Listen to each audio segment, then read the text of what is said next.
What's going on, guys? Dave here, back again for another podcast, and we are here with obviously Football Carnage. Xabi Alonso, is he here to win with Real Madrid, people? We've got obviously the Galacticos podcast. If you're just joining us, you know what? You know what to do. Make your comments known, obviously, below. But Will, what's going on, bro? How you doing? Yeah, I'm pretty good. I'm excited, super excited for this Club World Cup, man. Oh my gosh. I haven't felt like this for a very long time. Yeah. Like, you don't realize how much you miss Real Madrid until the season's over. Even when we play like trash, I'm still just like, it's my trash. You know what I'm saying? Absolutely. So it's like, Absolutely. Yeah, absolutely, man. I'm super excited, man. But today, guys, obviously, as you can see in the bottom, we've got a few pointers that we want to talk about. First of all, will Xabi Alonso lead us to a trophy? Second of all, we're going to be talking about Trent and can he handle the pressure in those big Real Madrid shoes? Will Vini need a big season, or can he produce a big season this year? And finally, of course, the first match of the FIFA Club World Cup, Real Madrid versus Al Hilal. So, Will, let's get stuck into it, mate. Of course. So, first pointer I want to talk to you about, and obviously it's a big thing amongst all Real Madrid fans. We really want to see this happen this year. We really want to see Real Madrid win their next major honor. Do you think it's feasible in the very first season that Xabi Alonso will lead us to a major trophy? And obviously, everybody in the comments, you can actually write down your thoughts on this. But Will, I just wanted to gather your thoughts on this. Can he lead us to a major trophy? Of course. I think that's the expectations, especially with how we're moving this summer, right? We've already brought 3 players in who massively are going to improve the first team. And you think about it, we're going to probably make some more signings after this Club World Cup is over as well, heading into next season. So Xabi Alonso has a lot of pressure on his shoulders. And I think this is going to be the case for anybody that is ever finding themselves in a position where they're managing Real Madrid. Look, next season, we're going to be in Champions League. You got La Liga, Spanish Super Cup, Copa del Rey. So that's 4. I think that's it for next season, right? If I'm correct. So you have 4 chances to win a trophy. I think he definitely is going to have to get one, and I think he will. I told you, my expectations for Xabi Alonso is super high. I feel like he's going to be a great manager for us. And the same way that Barca fans talk about Pep Guardiola, I think that's how we're going to be talking about Xabi Alonso. I think he's going to revolutionize how people view Real Madrid with the academy, with the way that we play, the possession style of football, everything. I have very adaptations. Xabi Alonso is going to cook. Trust me. He will cook at Real Madrid. And I expect us to win La Liga next season. I'm going to be honest. I don't think that Barcelona have a better team than us. I think Barcelona just had a better manager. But, you know, Carlo, one of the greats, but tactically very naive. This is not the case with Xabi Alonso. We're now going to have management in games. We're going to have a style of play. We're going to have a system. It's not just going to be individual brilliance. 100%. Xabi Alonso is winning a trophy in his first season. There's no way. Yeah. You're quite confident, bro. You're quite confident. Real Madrid, I've only seen 2. Have I seen 2 trophies this season? No. We've only seen 1. I've only seen 1, like, true. Last season, people say that we went trophyless. Yeah, Super Cup, we didn't. Right? Super Cup, Intercontinental Cup, But Zidane's last season, there was a 21. I think that's the last time that we didn't win anything. I just don't see it happening now. So, he's definitely going to win something, bro. I think personally that we have a great chance of going far in cup competitions. But do you know what? The main thing that I want to obviously touch on with Xabi Alonso and him potentially winning the trophy, and you can obviously, guys, in the comments agree with me or not agree with me, but I think La Liga is the main thing that we have to go for. I'm sorry. I love the Champions League. I love the Copa del Rey. I love the Spanish Super Cup. Obviously, the FIFA Club World Cup is just pretty much a preseason tournament. Let's just call it as it is. But the actual La Liga tournament, the La Liga itself is such an importance to us. We're always obviously competing with Barcelona, and to get one up on Barcelona in the league itself is super important. And I want us to go those 38 games. I want us to really hammer it down, really show Barcelona what we're made of, because they made us look like absolute dickheads last year. Let's be honest. They made us look like absolute idiots. So the reason they won let me say this, yeah. The reason they won, obviously, we faltered on that points gap. We know that, yeah. We absolutely lost that points gap on them, and it allowed them to claw back into the La Liga race. Yeah. Yeah. So for us being in the same position last year as in this year, I'm not seeing it again. I don't care who's the manager. I don't care who's at the reign of Real Madrid. I don't want to see us in the same position where we're losing consecutive times to Barcelona, because we always will face Barcelona twice in a season, regardless. Yeah. The Spanish Super Cup is another one. We could potentially face them in the Spanish Super Cup. There's another one. We can also face them in the Champions League, and we can also face them in the Copa del Rey. Yeah. So the main thing I'm looking at last year is, and Will, obviously, you can interject at any time as well in this. The main thing I'm looking at last year is when we lost that Spanish Super Cup. Yeah. I was absolutely fuming because I knew where Real Madrid were going. I knew it. As soon as we lost that Spanish Super Cup final, I knew it was going to happen. Before that, we lost 4-0 at home, people. Yeah? Yeah, bro. We cannot see this next season. If we lose more than twice to Barcelona, if we play them 4 matches, if we lose more than twice, I'm going to be fuming again. I swear my life, yeah? Because Barcelona, we have to beat them. But that's not the thing is, Dave. That's not the only problem. It's not even that we lost, right? Because it's one thing to lose, right? You're not going to win every time, but it's the way that they beat us. Like, Barcelona beat the shit out of us. It wasn't like they were all competitive matches and, maybe like a call went against us. No. Barcelona were by far the better team. They were. Every single match. We only looked better than Barcelona, I'd say, for about 30 minutes. Across the 4 games that we played them. Exactly. And that was in Copa del Rey second half. That was the Copa we del Rey were second half. Awful all season, bro. It was. I hear what you're saying, right? I think that's unacceptable, right? Like last season, bro, was a humiliation ritual. They indirectly won 3 trophies on our head tops, right? Spanish Super Cup, they beat us. Copa del Rey final, they beat us. And then that last El Clasico, that basically, not mathematically, but we all knew after that, it was over, right? Like that won them the league. So, we definitely cannot have that next season. But there's the thing, though, right? With Hansi Flick, you realize that his teams in their second season usually have some kind of burnout, right? Let's not forget because his start at Bayern. Intensity. Yeah. His start at Bayern was phenomenal.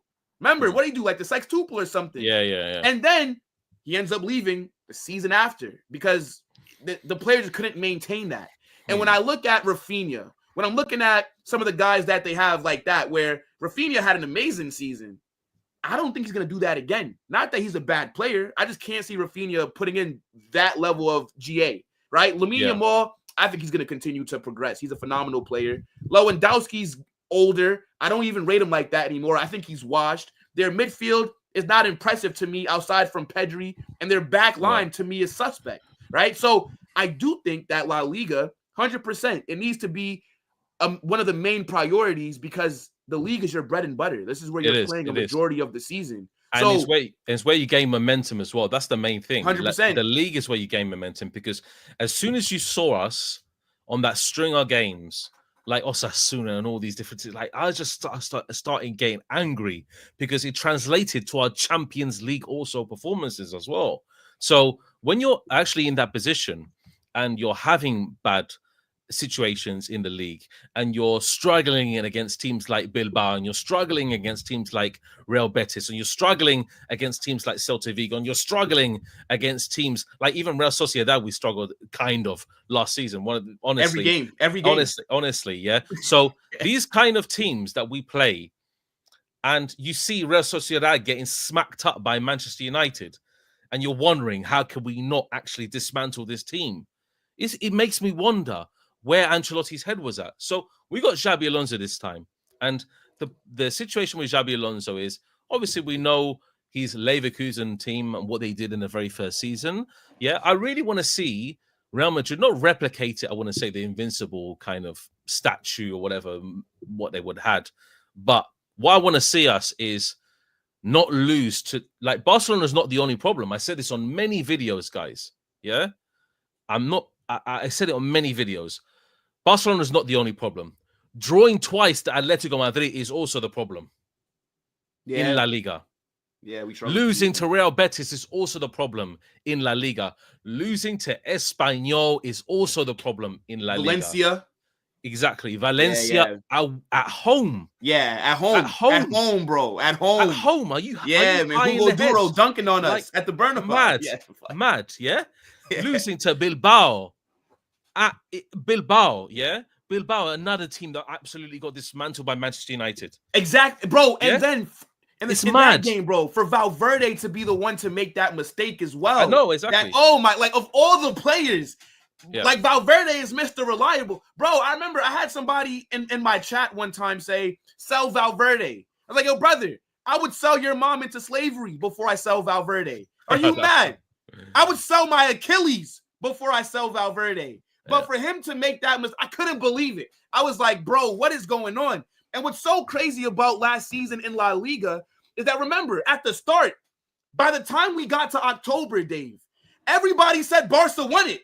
Yeah. Remember, they were blitzing teams to start this season off. And then Lamine Yamal got injured. They fell off. And then in December, we were like, what, 8, 9 points ahead? And I'm be real, Dave, I drank the Kool-Aid, bro. I was like, bro, we're not about to blow a 9-point lead. Look at my squad, right? I backed us. And then Vinicius turned into the Avatar. My man went missing for the entire second half. And we capitulated, bro. Like, it just wasn't good. I mean, look, Carlo Ancelotti, legend, big up to him. I hope that Brazil goes on to cook, but he had to be sacked. He had to. Yeah, because obviously the atrocities last season. The thing is, I can't see that kind of collapse happening underneath Xabi. I just cannot. I can't. I can't. I think we have one of the best managers in the world. What he did at Leverkusen, like you said, it's going to be very hard to replicate an invincible domestic double, right? Teams just don't go invincible. Yeah. But for him to be at Leverkusen and for him to disrupt the power that Bayern have over that league, even if it was just for one season, that's super impressive, bro. Yeah. So, again, this manager, I fully believe we are winning trophies. I think minimum 2 trophies we win next season, Dave. Don't ask me which 2, though. But we're leaving here with something. You know what I'm saying? It's just no way. It's no way. Absolutely. And I think that minimum, do you know what? Yeah. And I kept on saying this to myself as soon as Xabi Alonso got appointed.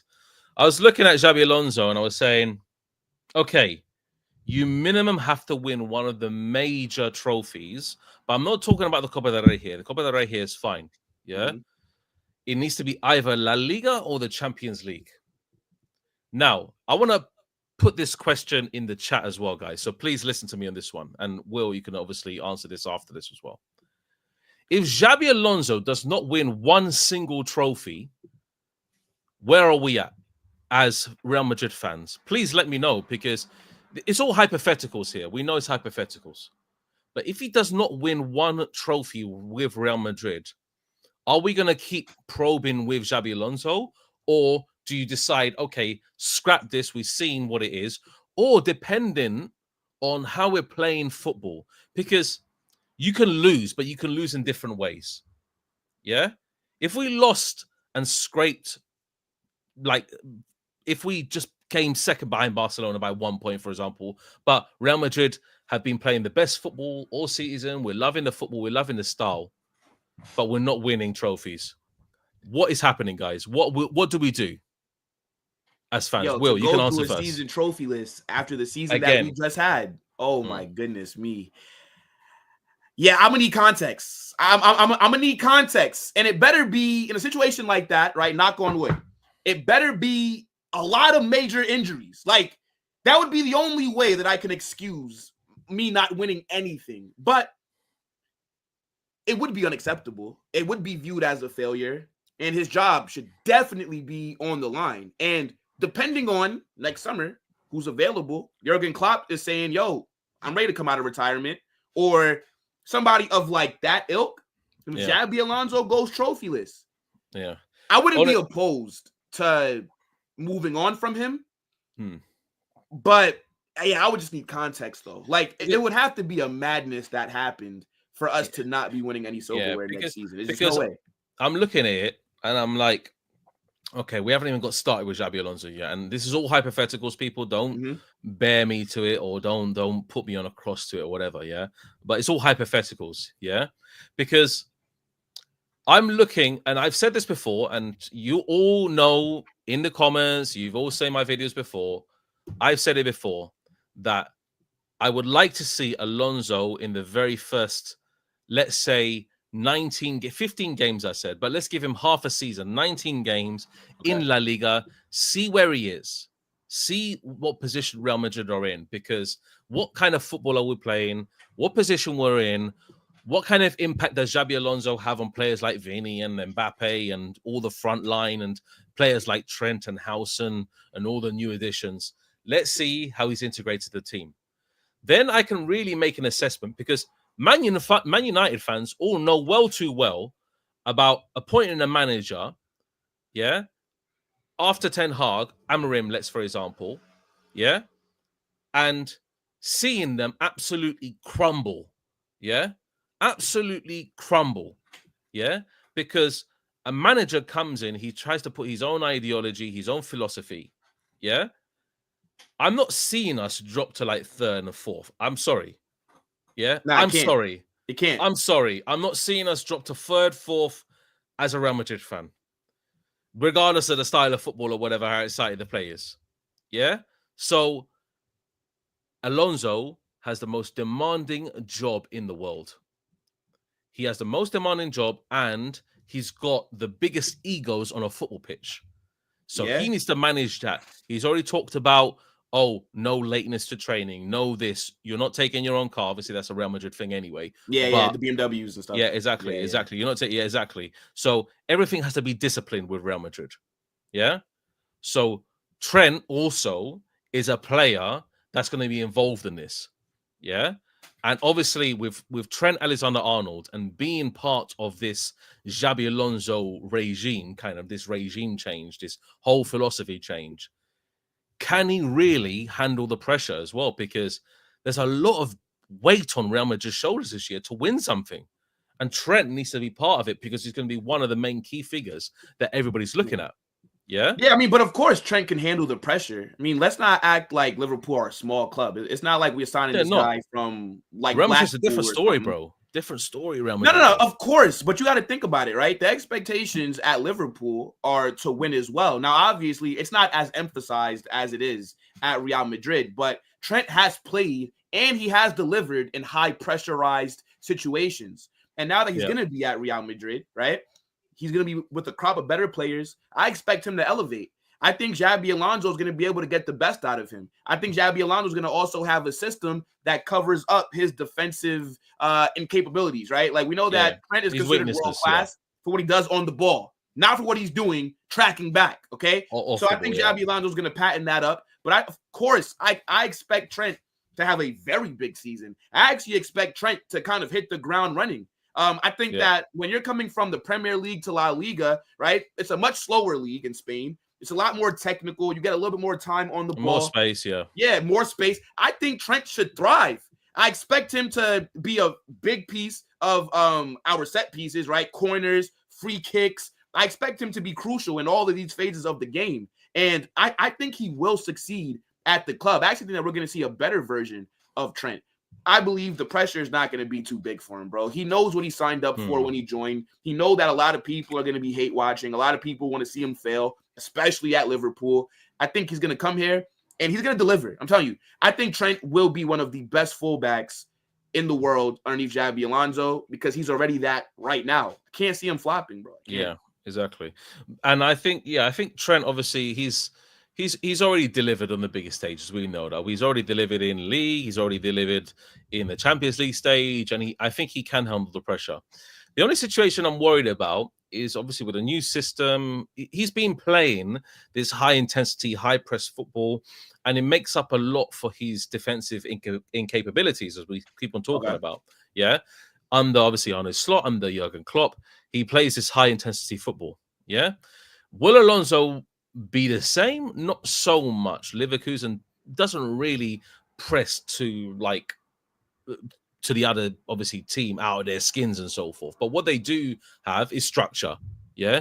Leverkusen always had structure as a team. You see them when they play football. They know how to rotate around the pitch. They know how to have free roam of movement. They know how to pass and move. They know all that stuff. Yeah. And Xabi Alonso, being the manager that he is, his philosophy is pass and move, maintain possession, quickly transition up the pitch, and don't give the other time to think. Yeah.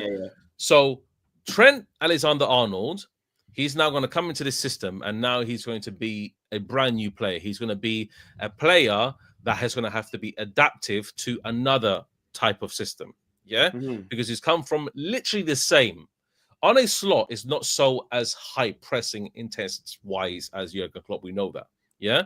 But in certain situations, we saw Trent's defensive worries. Yeah. In the Champions League, we saw it in the league as well. And let's be honest, the rest of the league in the Premier League, every single team was absolutely atrocious. Arsenal were atrocious. Chelsea were atrocious. Man City were atrocious. Every single team were atrocious. So it was pretty much a free pass for Liverpool. Yeah. All they needed to do was win their games, and they won it. So Trent come into La Liga and now competing with probably one of the best teams in the world in terms of Barcelona, competing with a very stubborn Atletico Madrid, trying to break them down and all that stuff. Yeah. Competing with, let's say, Bilbao, competing with your Betises, competing with your Villarreales, competing with your Valencias, whatever. Yeah. The situation is that Trent is now coming into a different ball game altogether. And Real Madrid, when you step in those shoes, I honestly, the first game that he plays, he's going to be absolutely bricking it. He's going to be in La Liga. I'm not talking about the FIFA Club World Cup. It's like okay. Yeah? Now that's what I was asking. Okay. So the FIFA Club World Cup, I'm talking about La Liga, the first game that we go back. So you think like that first game, like at the, I mean, but of course he's going to be nervous because you want to impress. Oh, the first game of the Bernabéu is going to be absolutely crazy. Bro, he's going to need to have the game of his life. Like, he's going to have to treat that match like it's a UCL final because they're going to be in front of the fans. This is going to be their first look at you in person at home. You can't get cooked defensively. You better be delivering some amazing crosses because the thing is, right? Liverpool, the fan base, they protected Trent a lot, right? Because again, like we talked about, Trent defensively, not the best, but Liverpool fans made excuses for him, and they tried to look after him. He's not going to get that at Madrid, right? The expectations are for you to perform, and the expectations are not for you to be hurting the team. So if he's not doing well, he's going to get cooked. Like, the white handkerchiefs are going to be out. He's going to be getting whistled. And there is a level of pressure that comes with that. But I don't think that you become one of the best at what you do if you're not able to handle pressure. Like, nobody just accidentally becomes world-class or accidentally becomes the best at their position, and you cannot handle pressure, right? Trent, I think, is built for this team in terms of his mentality, right? At Liverpool, he's won everything. He's the greatest right back that club has ever seen, right? If you look at what he's done underneath like Jurgen Klopp and with Arne Slot, won multiple Prems, right? He's won UCL, Club World Cups. I don't really think he's going to have an issue with kind of adapting to the pressures at Real Madrid. I don't think so. Yeah, absolutely. Guys, just to interject, put your questions in the chat below. Obviously, we want to answer a few questions towards the end of this podcast. Obviously, as you know, Will has his podcast and his obviously version of the Galacticos podcast happening on Thursday every week at the same time, 7 o'clock. I do it on Monday. This is a brand new show, obviously talking about all Real Madrid, the best Real Madrid podcast, English-speaking podcast on YouTube. So put your questions in the chat. We want to answer some questions later. Like, put a little Q next to it, and then I'll star them, and then we'll answer some questions after the next segment, after we talk about Vini. But just going back onto Trent, I wanted to just talk about something. I think technically he has the ability to become a future star at Real Madrid, honestly. This guy, his technique is impeccable. Defensively, he can work on that. Yeah, he can work on that. But technique-wise, this guy is unreal. Yeah, the way he can spray passes, we have not seen this in a team since Toni Kroos. Yeah, so I launched a video the other day, and I had a comment in the section in the video, and somebody said that and it really struck a chord with me that Trent Alexander-Arnold, maybe not on the same passing level Toni Kroos, because Toni Kroos is unmatchable in terms of certain areas, but he has a technique to do everything that Toni Kroos can do from that right back position. Right back. So then do you think that we brought him in to kind of fill that Kroos role? Is that why you think that the links with like Angelo Stiller has kind of cooled off because of what Trent brings you, for example? Because again, his passing's phenomenal. But what I worry about is I don't think that we have a squad yet, right? Because who knows what we're going to do after the Club World Cup. But I don't think that we have the attack that's going to benefit from a player like Trent. Because when he's whipping crosses into the box, who's getting on the end of those? Who's the target, man? But, who's the target? Now, I know that we've been linked to like Budimir from Osasuna. I think that'd be a fantastic signing, like Budimir to come off the bench as like that Joselu profile of player. But when we're struggling to break teams down, we have the players that can provide us service.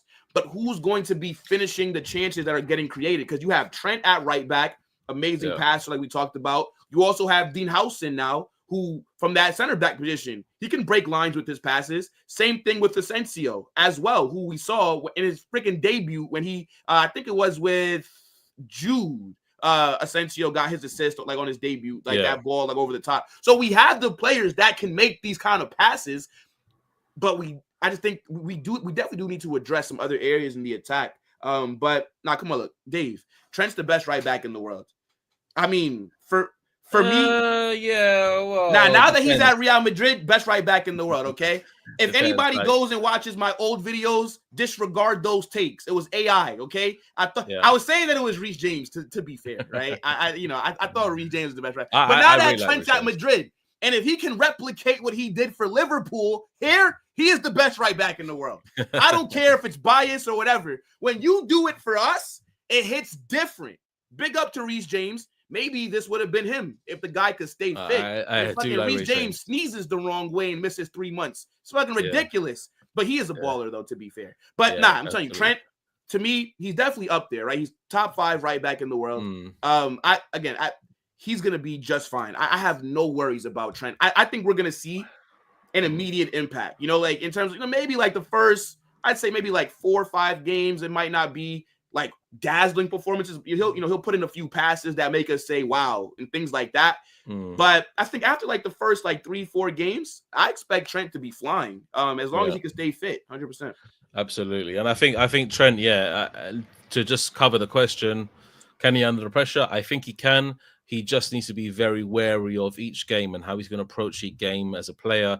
And that's really down to Xabi Alonso, because he has a lot of big egos to manage in a team, and Vini is definitely one of them, And we're going to go into your questions, guys. I've seen a few questions flying in. So after this segment on Vini, we're going to answer a few questions before we go into the Real Madrid Al Hilal preview.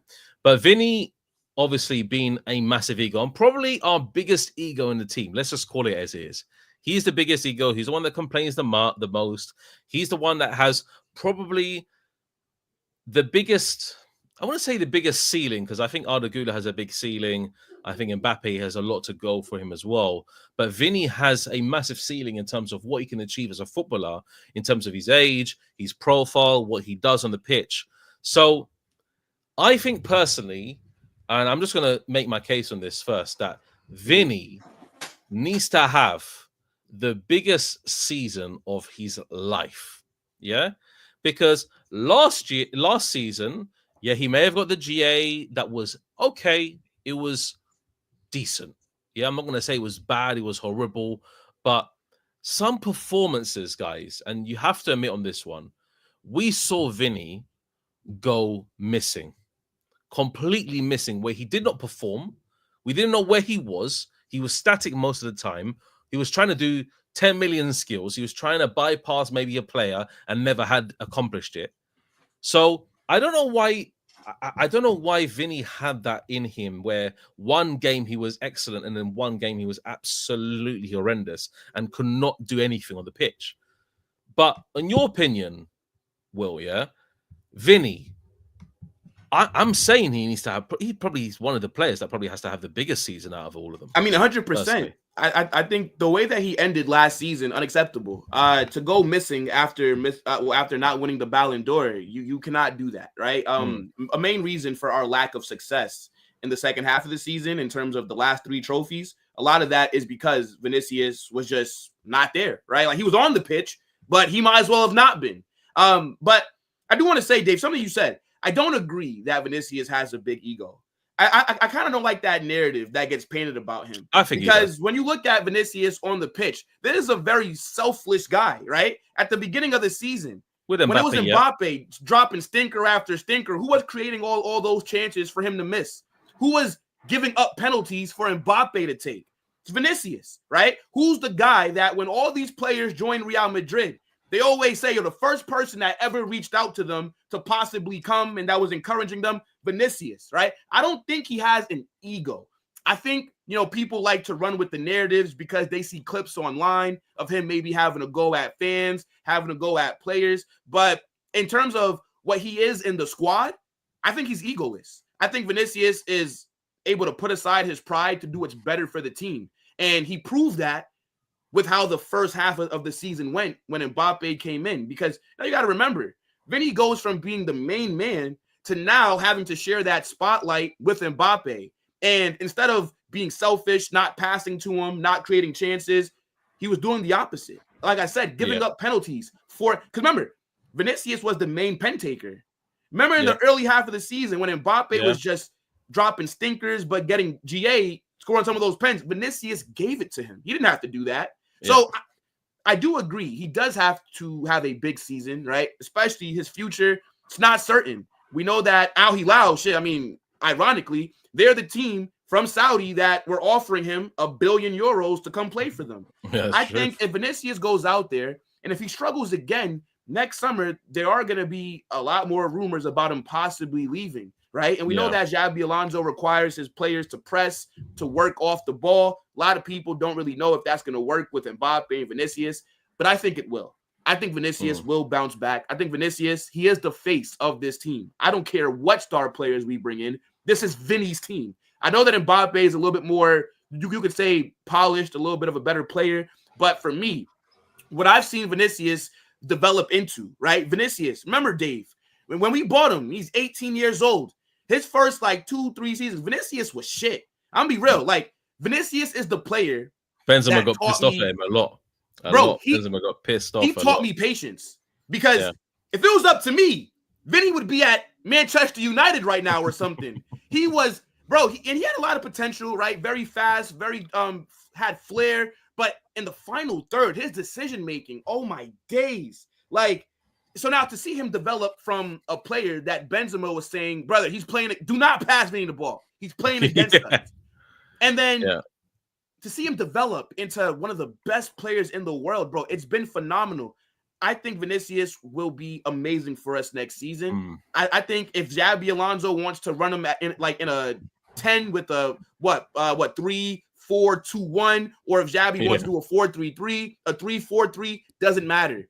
Vinicius needs to be in that 11, and I think that Vinicius will thrive underneath this manager. I'm telling you, he just needs somebody that's going to give him a little bit more guidance, right? A little less freedom, but also finding a balance of individual brilliance. But now Vinicius is going to be just fine, Dave. Trust me. I think also that his discipline will change under Xabi Alonso. Ancelotti's a good man and manager. Don't get me wrong. He's a good man and manager. The reason that Ancelotti is a good man manager is because everybody respects him as a manager. Let's just get it as it is, because he is literally one of the GOATs in managerial history. We know that already. Yeah. So all the Real Madrid players, they would respect him. They respected Zidane as well, because Zidane, in terms of his player status, in terms of a manager, what he can bring, respect. Yeah. Xabi Alonso is the same. I think he's going to demand respect from the players, and he needs to have that element of man management, because if he lets Vini's ego, and I've got to disagree with you in certain points, because I think Vini does have an ego. I think when things don't go his way on the pitch, he complains, he starts shouting at refs, he starts doing this. And yes, that's with a lot of players in world football. I know that. You can see Bruno Fernandes bloody complaining every 2 seconds to the ref. Yeah. But But Vini, if he doesn't get his way in a certain moment, or he doesn't get a certain penalty decision, or if then his whole game falls apart. Or But do you think that's alternatively, ego, Dave, or do you think he just gets rattled very easily? he gets Because I rattled. believe He gets he gets rattled, rattled by the opposition fans and the players. but it's his ego that's trying to carry him through his games. Oh, I'm Vinny. I'm doing this. I'm doing this. Let me have my tunnel vision, just like lights on, like straightforward. I'm going to do everything myself. This is what's happening. But then he realizes, okay, at this moment, let me pass it to Mbappe and let Mbappe score. So he has moments of brilliance and he has moments of ego. He has moments of absolute sensational wizardry on the pitch. But then at the moments, he's super poor. Yeah. And it was an exact comment. I think it was this one here. I just need to find it. Where, exactly this one here. Okay. I don't think Vini is selfish necessarily, but it can be too tunnel vision. Exactly what I said. He doesn't look up to pass enough. Sometimes exactly that. And that's a great comment, common sense say. When he has the ball, he's running. But then he's just literally thinking straight. Yeah. And when he's having Mbappe running past him, when he's having Rodrygo on the other side, when Bellingham is literally trying to draw into him to give a pass, give and go, whatever, he doesn't think of that. Instead, what he's trying to do is take on 3 men in front of him. Yeah? So for me, I look at Vini as an excellent player. Don't get me wrong. He is a fantastic talent. Yeah? He's a fantastic talent. Don't get me wrong, chat. I absolutely love Vinny and what he plays on. Sometimes when he plays on the pitch and you're like, Jesus, like, this is why we have Vinny. Yeah. But majority of the times in La Liga, I'm sorry to say, he was poor. Yeah, he was. His majority of the time, he was poor. So he needs, among any other player in that pitch, the biggest season. Because if he doesn't, Real Madrid fans are going to start questioning him. And I'm going to tell you something also, because when Vini, as a player, doesn't sacrifice himself for the greater good and gives the ball to Mbappe, that allows Mbappe to score. But then what do people think of Vini naturally? Yeah, he's just going to be an assist merchant, or he's going to do this, or he's doing this or that. Yeah, but for me, I look at Vini and sometimes he needs to have that selfishness. Sometimes when he does pass it early to Mbappe, I say, go and run for it. His decision-making needs to be better. Yeah? Yeah. It needs to be better. Yeah, I could definitely see that. No. It needs to be better. I want him to sometimes be selfish, but the times that he's supposed to be selfish, he then passes it. But the times that he's supposed to pass it, he's selfish. So make up your mind. So it's kind of so it's kind of like a catch-22 situation. It's like no. So again, I hear what you're saying. I just think that Madrid fans in general are just too harsh on Vinicius. I feel like the guy gets a lot of abuse from other fan bases because of the narratives that get painted. So I'm gonna be real. I'm gonna always defend him. Of course, I'm gonna call him out when he's doing things wrong, right? Like I don't like against, for example, Valencia in January. Unacceptable, right? Look, for me, he gets rattled too easily, right? And that's one thing that I hate, because if I'm a defender, right, I would be taking the Pablo Mafia route with Vinny. I'm gonna just talk shit, get in your head, throw you off your game. I feel like once he just learns to control his temperament, and when he realizes, brother, you're the number 7 for Brazil and for Real Madrid. Nothing that anybody's saying on this pitch should be able to affect you, brother. You are like the golden boy of 2 of the biggest footballing institutions, right? Like in the world, He needs to realize this and stop getting so rattled. But again, I just feel like we have such short memories. This guy, and the reason that I say that he's the face of this team 2 seasons ago was absolutely is because, bro, look at what he did for us as the main player. He led us to a Champions League final, where he was the main guy, right? You could say him or Jude, but I'm going to more so say Vinny, because in the knockout stages of the UCL, who was it that was popping up, putting in big performances? Vinicius. And now a season later, people want him sold. People think that he sucks because he had a poor second half. What about the first half, when he was by far our best player, when he was by far our best creator? Players are going to sometimes, look, not everybody's going to be Ronaldo, where even when you're not performing, you're still bagging hat tricks. these guys like a Ronaldo, Messi, anomalies. We cannot judge people based off that standard. The normal player is going to go through rough patches. Again, not making excuses for it, but I think we cannot have such short memories when it comes to Vinicius. For me, there's no other left winger that I would rather have in the world. Like, absolutely.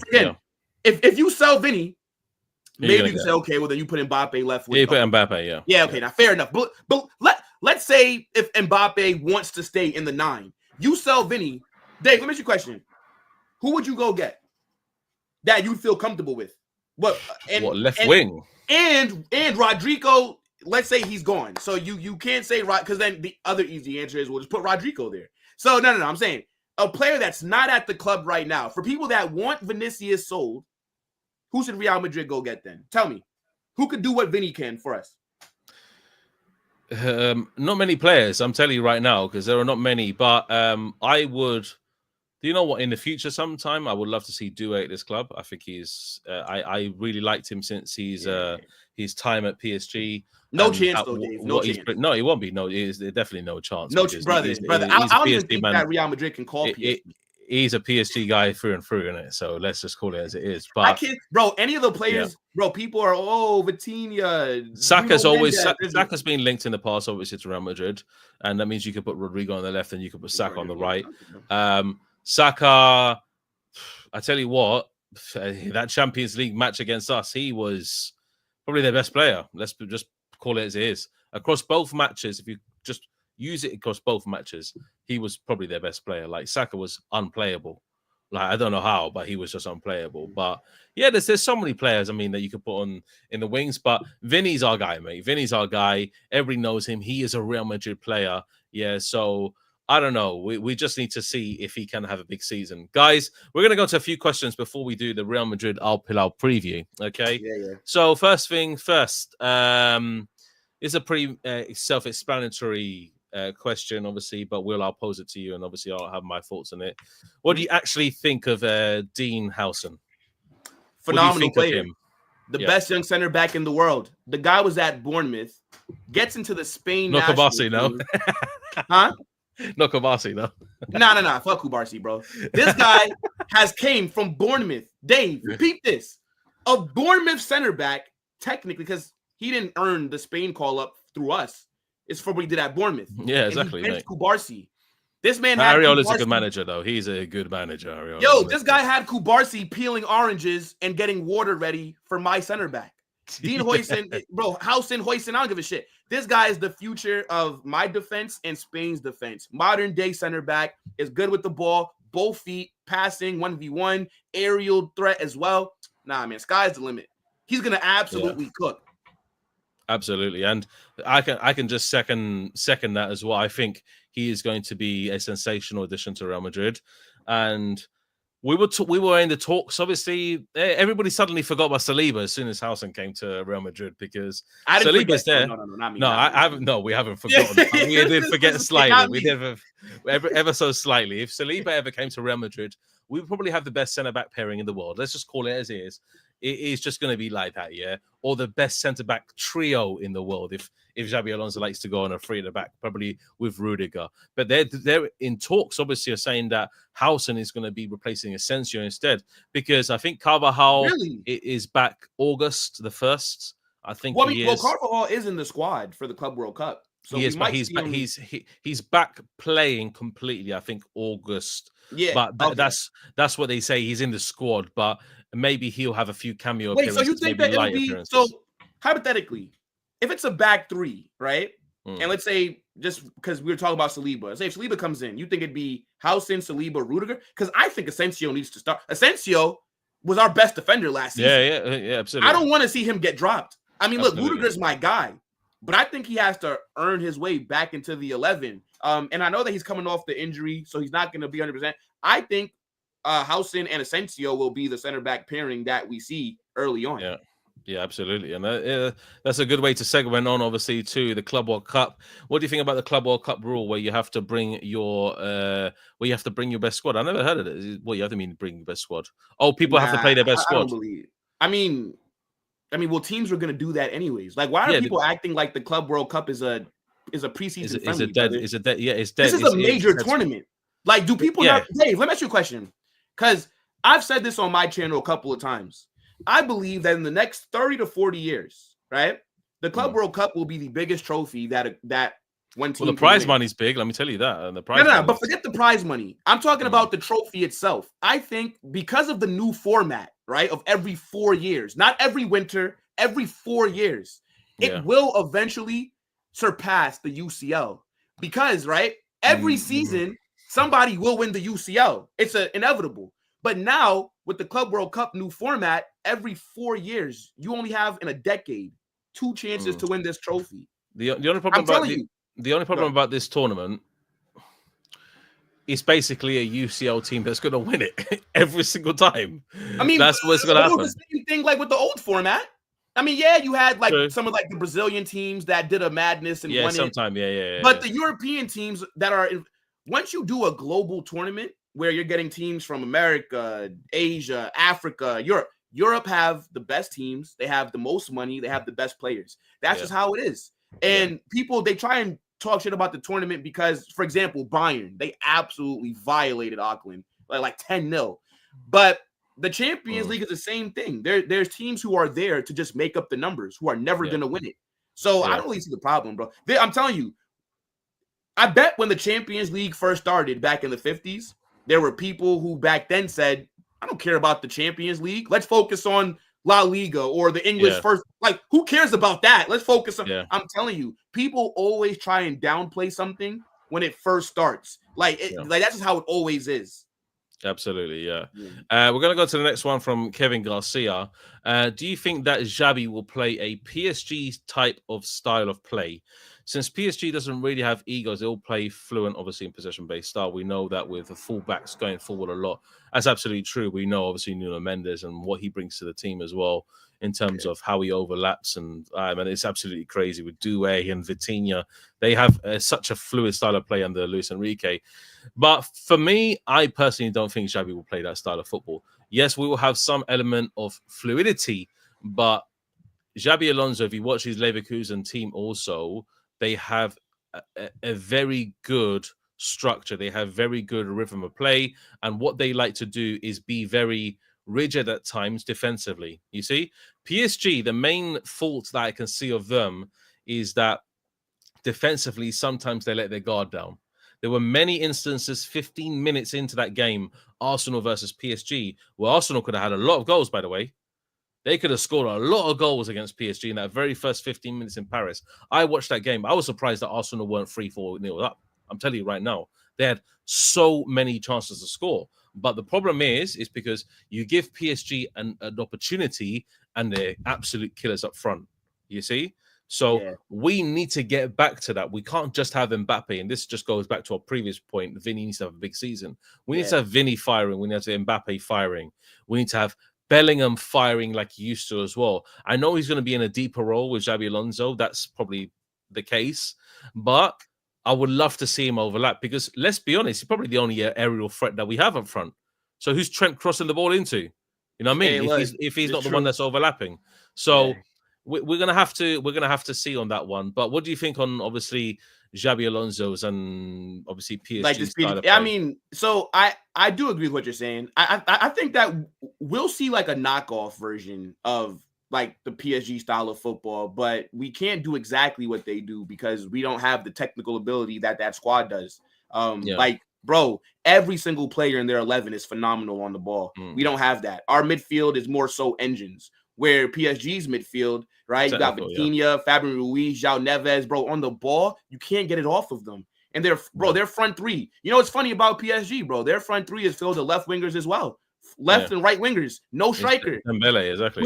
But they didn't look like they needed a proper 9 because all of them are technically so good on the ball. It doesn't matter where they play. And then you also have Hakimi. Then you got Nuno Mendes, who's the best left back in the world. Hakimi, who's arguably the best right back in the world. No. We can't do what they do in terms of how. I thought you said Trent was the best right back, mate. I thought you said Trent was the best right back. No. I said, he's arguably one of the best right backs. He's arguably one of the best right backs. You know what I'm saying? Yeah, and, he's from our academy. So, I'm going to have to throw some prop in there because our academy doesn't get enough praise. But Yeah. no. But just in terms of like how they play football, we can't match that. No. They're like Yeah. PSG. I don't think any team in the world can outplay PSG. Because of their technical ability is ridiculous. Yeah, absolutely. Okay. We're going to get into this question just in a bit, Santiago, but let's go on to the next one. How do you see Franco Mastantuono doing his first season with the club? Some say he could break into the very first team quickly on the right-hand side and be a very creative player with some freedom to roam. Now, I was reading this because there was a news outlet saying that, we didn't need Florian Wirtz because Mastantuono is a very versatile player. Obviously, we know that he can play in kind of a right attacking mid-side as well. He can play right wing. He can also be a creative player in the mid as well. So I think he is very versatile. And being the next future generation Argentina, I think he can definitely fit into the squad. But it's up to Xabi Alonso how he sees it, because the midfield is gone, guys, because we're going to be playing probably Bellingham and Valverde. If we play a three at the back, it's going to be Bellingham and Valverde in midfield. He needs two engines in there. He needs two workhorses that's going to keep on running up and down, up and down, up and down, box-to-box duties, and keep on that trajectory, especially across all of La Liga, across every single team, and have those two engines there, because he wants to have structure. But if Franco Mastantuono can fit on the right wing, then I think he'd be good. But he's going to have main competition. And I'm talking about Rodrygo here. I'm talking about Arda Güler, because Arda Güler there also is going to be your main competition. I know people don't want to see Arda Güler play on the right wing, but if Xabi Alonso plays a 3-4-2-1 with the right attacking mid and the left attacking mid, then, or the left wing and the right wing, then it is going to be Arda Güler or Mastantuono or Rodrygo there. Yeah? So we need to look at creativity. Creativity-wise, I probably see Arda Güler as a proper midfielder who can also drop deep, who can also link with Bellingham and can link with Valverde really well, because we don't really have creative players in the midfield. Say Jude technically creativity is not his strong point. Jude's strong point is this. Crashing. Exactly. He picks up the ball. Yeah. He can have 5 men around him. He gets through them and he just runs straight through. Yeah. And he's going straight into the box, full pelt. Yeah. And waiting for something to happen and getting stuck in there with Mbappe. That's his strength. A proper box-to-box guy. Yeah. Valverde's strength is not creativity. Valverde can pass, but his strength is consistently chasing down the person that has the ball. Yeah. Because that's what he does. When you look at Valverde, he is consistently on the heels of every single player. If this guy has the ball, he's on the heels. He's a different. Bro, Valverde's the player who I don't even think has a weakness. Like, this guy can do anything. Like, I would feel comfortable putting Valverde at any position. This guy's phenomenal. But I would be very surprised if Franco is starting for Real Madrid really early on. Yeah. I can't see him being higher in the pecking order than Arda Güler. And especially with Franco not being here for the Club World Cup, I think other players are going to have an opportunity to impress Xabi Alonso earlier than him in a major competition as well. For me, if Rodrygo is not going to be at Real Madrid, Arda Güler needs to be in the 11. And then I think Franco needs to be rotating with him. Unless Franco from minute 1, it's just phenomenal, where it's just like, whoa, like you have to play him. Now, I think it's got to be Arda. But I think that Franco is going to be a good signing for us. But I expect him to be more so rotational piece, start some of the early rounds of Copa del Rey, maybe start in, some of these games, because there's going to be injuries. He'll get opportunities, but I just can't see him starting like immediately. Yeah, okay. Now, next question. This is a great one, actually. Very good one. Do you think Rodrygo should compete with Vini since we got Franco? Now, I was thinking about this because Rodrygo, I love him on the left-hand side, by the way. I really like Rodrygo on the left-hand side. The way he cuts in, the ball sticks to his feet like glue. And he has immaculate control from that left-hand side. It's completely different when he plays on the right. When he plays on the right, the ball loses, it gets away from him. He loses his touch. He doesn't get into the rhythm of play that he wants to.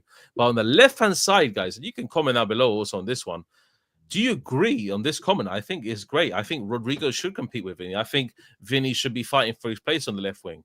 Because if he's there, then absolutely. I think it would be a great move for that. Look, in an ideal world, right? We don't let Rodrygo leave because I don't want to sell him. but I also don't think he should be starting week in, week out. He's my favorite player at the club, so definitely do want to keep him. And I think, yeah, I mean, look, having him and Vinicius as our left wing options, I think that'd be phenomenal. But it just depends on what does Rodrygo want to do. Does he want to go to a team and be the main man on the left wing, or is he fine being more of a squad player for Real Madrid? Who knows, bro? I mean, it's going to be definitely interesting to see like what his mindset is with some of the offers that he might get later on this summer. Yeah, absolutely. Yeah. Do you see Guler starting right away or eased in by Alonso? This is a great question. And I want to start on this one first by saying that I think Guler should be a starter. I don't even care, mate. I'll just throw him in.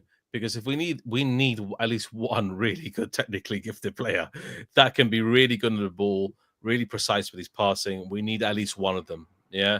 And if we don't, then we got problems. Obviously, Trent is another one that can pass, really direct, sometimes really just fizz it into the front line.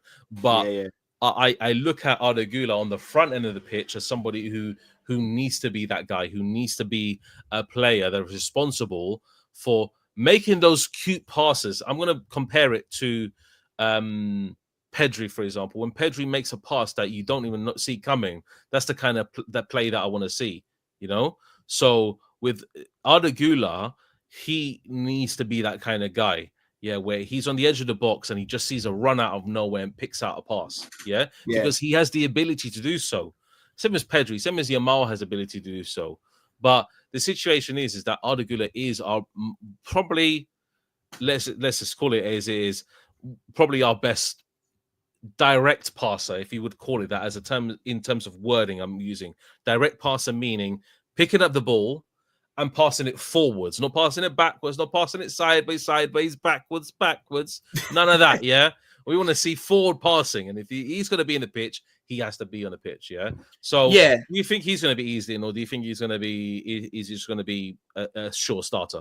Yeah, no, I expect him to be starting from this Al Hilal game. I would like to see him immediately in the 11. I feel like he's the Florian Wirtz that Xabi Alonso will have at Real Madrid. This is why I didn't want Florian Wirtz. Thank God Liverpool got that deal done, because that would have been a complete waste of money. Arda Güler is here, generational talent.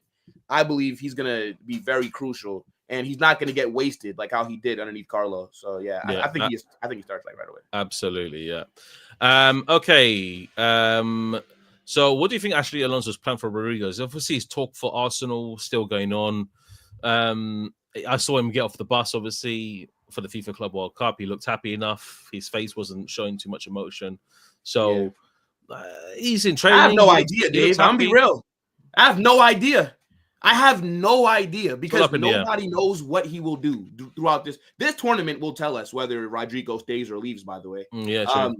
So I think we'll have our answer by the time the knockout stages begin. We'll know, Rodrygo's probably out of here. He hasn't started one game. Let's say, for example, Arda's performing really well. Yeah, Rodrygo maybe. Again, it's kind of like we talked about earlier. If Rodrygo is fine with being a rotational piece for Vini on the left, and then you have those two as your main left wing options, then I think that could work. But if Rodrygo wants to still be starting, I don't know. Because that front three last season was not fluid at all. They couldn't click at the same time. If Mbappe and Vini were playing well, Rodrygo was not playing well. If Rodrygo and Vini were playing well, Mbappe wasn't playing well. If Mbappe and Rodrygo, it's on and off, on and off. So, something has to give here. So, we'll see. But I can't even tell you, Rabona, to be honest, because I have no idea what this manager is going to do. Absolutely. It's all speculation at the moment. I think Alonso wants him to stay, but he depends on how he plays, really. That's all I've got to say. Yeah, but Dave, do you think that he wants him to stay as a starter, or do you think that he just wants him to stay as a player to just be used? Yeah, another version of Brahim Diaz. Super. Yeah, I would say that. Yeah, I would say that. I think so. I think Rodrygo wants to be the star man. And at Arsenal, he would be the star man because he would be on the left wing every single week. He'd be replacing Martinelli, 100%. Rodrygo doesn't get injured that much as well, as you know. He doesn't really get injured. He's not really injury prone per se. So He would be a great player, but I think the physicality of the Premier League will be tough for him. He just needs to navigate that and get into that. If he, and do you know what? If he does go to Arsenal, I'll watch Arsenal games, mate. I'll tell you what, I don't really watch Arsenal games, but Rodrygo is one of my favorite players at Real Madrid. I do like him. He is a great player, very technically gifted, and he's the kind of player that I would like to see continue at Real Madrid if we have a chance. Next question is: do you think Alvaro Carreras is good to be our new left back? I have massive doubts on him. Now, we both launched videos. Same Yuri. Skelly. Yeah, I have massive doubts on him. I have massive doubts on him. Man, Bundes Alvaro guy. I've not seen enough of Carreras to understand what he's about. I've seen him for Benfica. He doesn't look that good. I've got to say, I don't think he's the player. We talked about Gutierrez. I think he's more suitable to Real Madrid, but obviously there's talks about Napoli and all that. To be fair, Dave, the one game that I watched with Benfica was when they played Barca, and to be fair to Alvaro, he did a very good job on Lamine. I will give him that. But I'm Dave, and I don't know about you, bro, but I'm really pissed off that we're heading into this Club World Cup without that left back signing. You know, they told us that the Alvaro Carreras 50 million, and it's 50 million euros. 50 million. And the thing is, we know that Real Madrid are a stubborn club. We don't want to pay that. And we know that Benfica are a great selling club. So who's going to budge first? I would not be surprised if this Alvaro Carreras deal falls through. He has to force this move. He has to force it. Like, he has to, like, stop showing up to training or whatever he has to do to make it move. For me, I would go get Miles Lewis Skelly. I think the way that guy, his breakthrough season at Arsenal, he was phenomenal. I'm not going to call him world class because it's only been one season. We both launched videos. I saw your video on him as well. I launched one today. I think he's great. If he plays like that again this upcoming season, he's in the best fullback in the world conversation. Like, as a left wing back, he would be absolutely sensational. You imagine him like in a 3-4-3, bro. Even in a 4 the back, unreal, bro. It doesn't matter. He's the perfect, I think, player for Xabi Alonso's tactics, right? And then look at in the Champions League, he was he was arguably their best player, locking up Desiree Doué, locking up Rodrygo, right at the Bernabéu. He didn't look like the lights were too bright. No. Did you see that video, Dave, of him trolling the fans, saying "Vamos"? Yeah. Kid's 18 years old, trolling Real Madrid fans as well. He's got attitude as well, which is good. Bro, I love it. Yeah, I love it. I need Trent. I need Jude on the phone expeditiously. Fabrizio said Arsenal are very calm about the situation. Cap. There's no way that Real Madrid are getting linked to your player that has 1 year left and you're calm. Yeah, wait until the contract ends because they don't have anybody else. You can't wait though, Dave. You got to get. That's what they're saying. That's what they're saying. You have to get him now, exactly, because because he's penny pinching though. Perez is. We need a left back now. And look, Arsenal, don't be like Liverpool, right? Like, don't lose him for nothing. Because to say that you feel confident and you're calm when Real Madrid are in the conversation, you're lying to you. Dave, that's like my girl hanging out with Chris Brown, and I'm saying, I'm confident that she's not cheating on me. That's Chris Brown. I'm going to be at home crying, throwing up, you know what I'm saying? Maybe sweating a little bit. Arsenal are not calm. No, they're not. The longer that deal takes to get done, Arsenal are going to grow more panic. But if I was Real Madrid, last point I'd make, if I was Real Madrid, I would throw right now, during the Club World Cup, you don't wait. I would throw 30 M's on the table right now. Let Arsenal and let Miles Lewis Skelly make a decision. Like, give the players something to actually think about. That's all. Yeah, exactly. Okay, so we're gonna throw in 3 quick fire ones. Okay. Who are seen as replacing Jude in the starting lineup during his shoulder surgery? So, now this is where, it depends, because if we're doing a 3-4-3 or if it's a back gonna have to be Camavinga or Tchouaméni, then I'm guessing. Yeah. But if it's like a 3-4-3, and let's say if he does play Jude a bit more advanced, now this is where we're going to be talking about Arda, and then Franco is going to get an opportunity right there as well. Maybe Rodrygo, because Rodrygo can run in like the 10. Like Rodrygo, he does have the ability to do that. So I think it'd be like those 3 players. I think that box to box is going to be tough because I think also this just leads on to the next one. Do you think Jude might get a deeper role, like a 6 or an 8? I don't think he's 6. Not a 6. No. Valverde will do more of that dirty work. Yeah, he will do. But we don't really have, and that's another problem because I was. Mendy's not really a he is, but he's not. He's not a really just a strong defensive midfielder. There really aren't that many in the world, but like a player like Rodri, he would be more of that kind of guy where I would say will snuff out dangers and all that. But we have Valverde all day. Valverde is the guy, mate. I could trust on him defensively for the rest of the season. I don't even care. He never gets injured as well, this guy. You know what I mean? Yeah. He's just solid, yeah. Mr. Reliable. Exactly. And Kaka 123 says, do you think Xabi can do what Zidane did? No. I'm guessing he's talking about the three-peat in terms of Champions Leagues. I don't think so. I think that will never be replicated by another team in the history. I'm about to say, Dave, I don't think we'll ever see that again. We'll never see that again. Yeah, we'll never, bro. 3 UCLs in a row is ridiculous. We'll never see that. There's always one or another winning every single season because it's different form. But Real Madrid, that's it. Those 3 seasons were immaculate, and we had the best team. Let's just call it as it. We had the best team, and we focus on the Champions Leagues. So, guys, obviously, thanks for the questions, and we're going to be going obviously onto the all important. I've seen a few questions flying in this, but we're going to cover it obviously in the segment. Real Madrid versus Al Hilal. The preview. I'll be doing a video on this. Probably we'll be doing a video on this also, but we're going to touch on it lightly as well. We're going to wrap this up in about 15 minutes. So, Al Hilal, obviously, we know they've got a few good players. Obviously, Mitrovic being one of them, defensively good. Koulibaly. There's so many players. Obviously, they have. Like we know João Neves also. Savage. Everybody. So. Yeah. They have danger. They have weapons that can really harm Real Madrid. We have just richly got a new manager. They got their new man. Inzaghi's their manager. So they're going to be defensively tough. We know that. They're going to be defensively tough. They're going to have, obviously, they're going to be in the USA. It's going to be a different ground. It's all going to be all in the open, I think. I think it's not going to be a foregone conclusion that we're going to smash them up 5-0. We're not going to see a 10-0 that Bayern Munich did against Auckland City. Bloody hell, we're not going to see that. That's definitely not. We have a much tougher proposition on our hands. So, Will, Al Hilal, what are you thinking about that match, bro? Because I'm actually that confident, mate. I'm going to lie, mate. I'm not that confident. Come on, Dave. You got to be confident.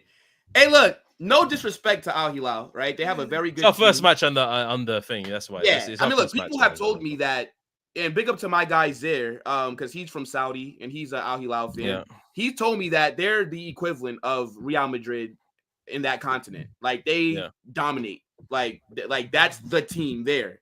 And very similar to us, they're coming off of a season where they were really poor. They only won the Saudi Super Cup in August, and they went trophyless the rest of the season. And this is why now they have Inzaghi there, because their last manager got sacked. So now we're going to be having 2 big teams who both need to have a response for what they did last season, and it's 2 new managers who are going to be trying to embed their system into these players in a major tournament. So Inzaghi and Xabi Alonso are both being thrown straight into the deep end. And I just think with the quality that we have, we should definitely be winning. I predicted either a 3-1 or 3-2 Real Madrid win. I don't think we're going to look that good, to be honest. Like, I don't think it's going to be fluid. I don't think we're going to look phenomenal. Xabi Alonso only had his first training session last Monday. And let's not forget, the players that were on international break only joined the team Friday, Saturday. So he hasn't had that much time with them. But what I'm looking for is to see a style of play slightly, right? I'm not saying it doesn't have to be perfect, right? Because this is not FIFA. But I want to see a style of play.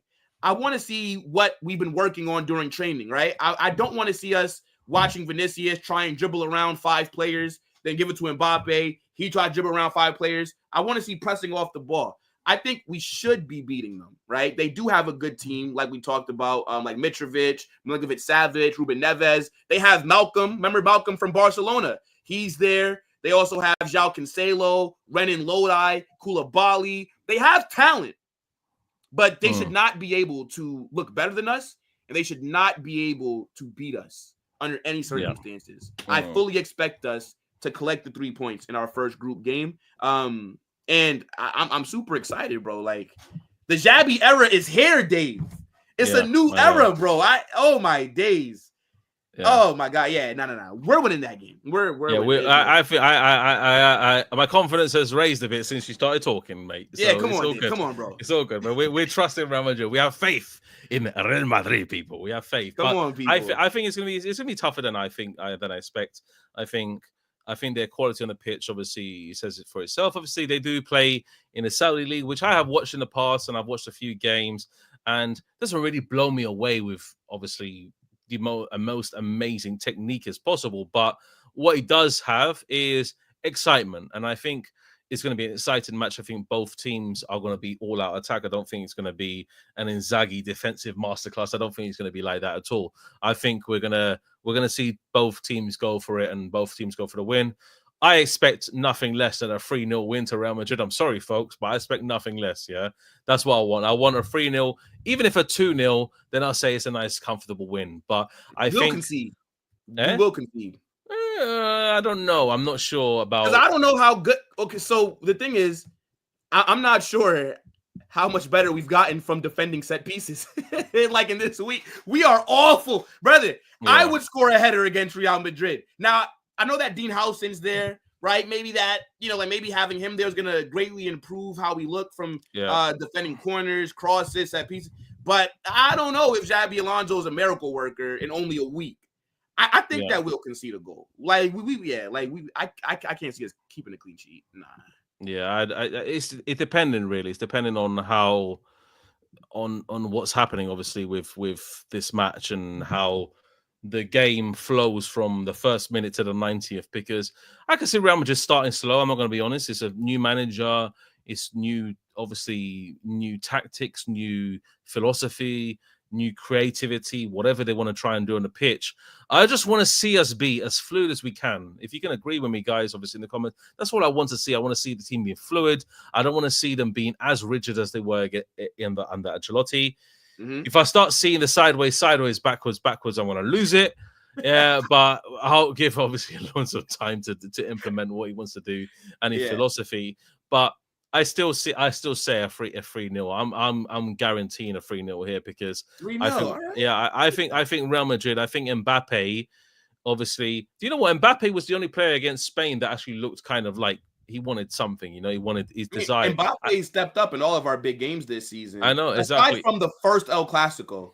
Mbappe in all our big games, okay, maybe against Liverpool, he was stinky as well. Yeah. But like more times than not, Mbappe showed up. I just think their defense is not talented enough to hold our attack. And I think that's where we overwhelm them.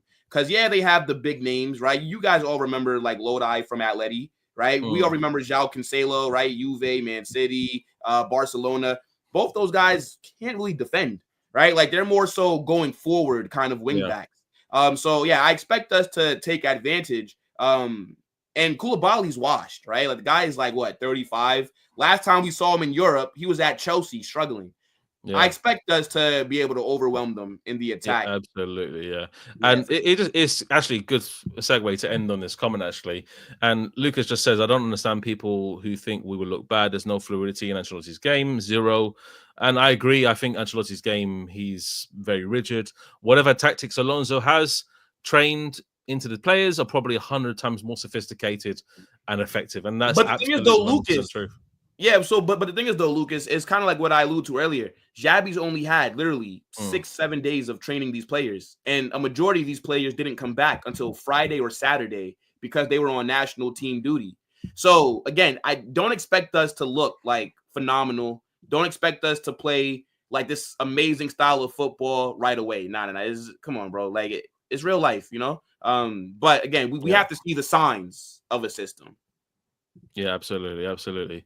But guys, that's pretty much obviously rounded up the Galacticos podcast episode 2. If you have liked this episode, smash a like on it. Obviously, you see Football Carnage's link to his channel in the title. Obviously, make sure you go and subscribe to Football Carnage. Subscribe to Will. Obviously, he's doing big things. Congratulations, Will, on passing 10K, mate. Appreciate you, bro. Yeah, we're ready. We're ready to take the Real Madrid world by storm, everybody. Guys, obviously, we're looking to carry on this continuously. This is never stopping. This Galacticos podcast is going to be really big. It's going to be really big. We want you to tune every single week. Monday, obviously, on this channel and the stream day, myself, and obviously on Football Carnage on a Thursday, same time, 7 p.m. We're locked and loaded to deliver you all the best news. Obviously, transfer window pretty much is in full effect. So any transfer talk we could be discussing on either channel. And it's such a pleasure, obviously, to have you, Will, on the channel as well. Now, look, man, big up, bro. Nice to make my debut like on your channel. Shout out to the chat. Make sure you guys smash that like button on your way out and turn on those post notifications so that you don't miss any videos or any of the Galacticos podcast episodes. Come on, people. Absolutely, don't move like Gavi. Don't move fraudulent. Absolutely. And guys, if you have any suggestions also for us and for myself, obviously I'm going to make clips, obviously, of this podcast. Any talking points that you want to re-upload it onto the channel, I'll be happy to do so. Make sure you comment down below any timestamps that you want that. And guys, we are out of here. Guys, it's obviously much a pleasure from myself and Will. Galacticos Podcast, Episode 2, signing out. A la Madrid y nada más. Adios, people. Take care.